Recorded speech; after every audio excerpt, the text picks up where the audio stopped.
Deux fois. Et pour évoquer la grève qui paralyse les cantines brestoises depuis la semaine dernière, nous sommes en direct avec la chef de file de l'opposition à Brest. Bonjour Bernadette Malgorn. Bonjour. À Brest, des repas froids donc sont servis aux enfants depuis plusieurs jours. La grogne des parents est grande, elle monte. Vous les avez sans doute entendus sur France Bleu Brésil. Est-ce que vous pensez que le maire a raison de camper sur ses positions? On a entendu Marc Coatanea sur notre antenne, le vice-président de Brest Métropole, dire voilà, on ne cédera pas sur une revalorisation des salaires parce que de toute façon on n'a pas le budget. Oui, écoutez, c'est un petit peu facile de venir dire ça maintenant. Nous sommes au mois d'avril 2016.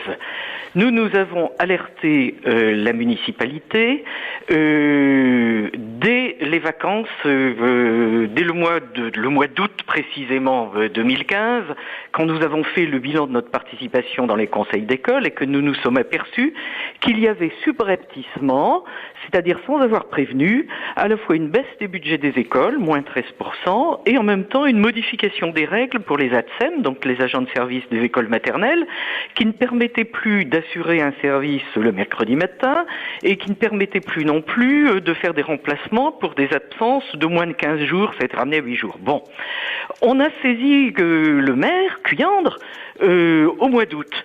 Il n'a pas daigné nous répondre avant le mois d'octobre. Et donc, si vous voulez, la détérioration du système, la désorganisation du système, elle est venue de cette absence de communication, de cette absence de dialogue. Et effectivement, il y avait une désorganisation qui a été créée par la mauvaise gestion municipale. Alors maintenant, on s'étonne que les gens se mettent en grève, etc. Mais ça n'est que le résultat de cette méthode autoritaire et cachotière de l'exécutif brestois. Ouais, cela dit, si la mairie n'a pas le budget, voilà, on va pas pouvoir... Attendez, la mairie n'a pas le budget parce qu'elle a fait certains choix, des choix que nous réprouvons. Nous avons voté contre un certain nombre de dépenses somptuaires. Nous avons Lesquelles ? Écoutez, je vous passe le téléphérique, je vous passe les zones d'habitat alors qu'il y a des milliers de logements vides. Ce sont des paquets non pas de quelques milliers d'euros comme ceux qu'on enlève au budget de chaque école, mais ça se chiffre en dizaines de millions d'euros. Vous pensez sincèrement qu'on a choisi le périphérique au détriment du secteur de la petite enfance, sincèrement ? On choisit des dépenses de prestige. Alors, ils pensent, mais je suis pas du tout d'accord. Ils pensent que ça peut être favorable à l'attractivité, au tourisme, etc.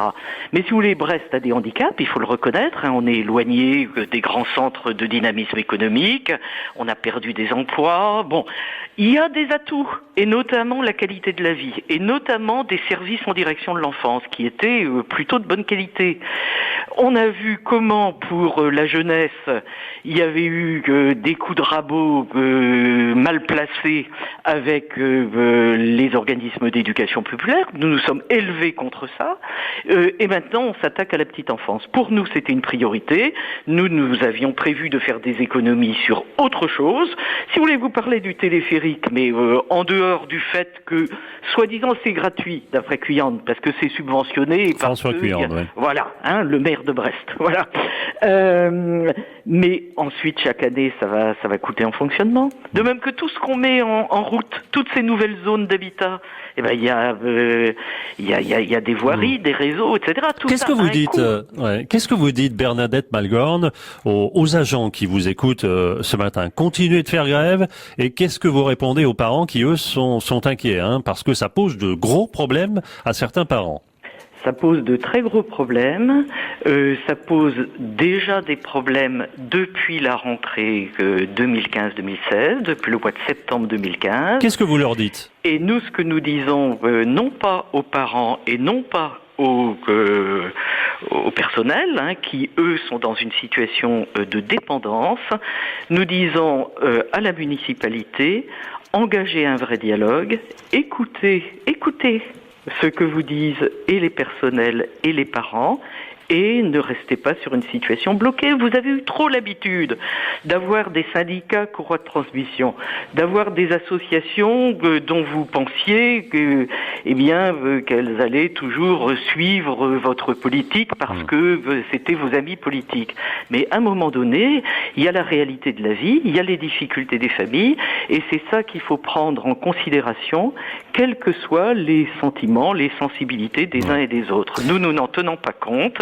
Nous défendons les familles, nous défendons certaines activités éducatives, quelles que soient les couleurs, les sentiments des personnes qui les réalisent. Merci beaucoup Bernadette Malgorn. Merci d'avoir été notre invitée ce matin sur France Bleu Brésil.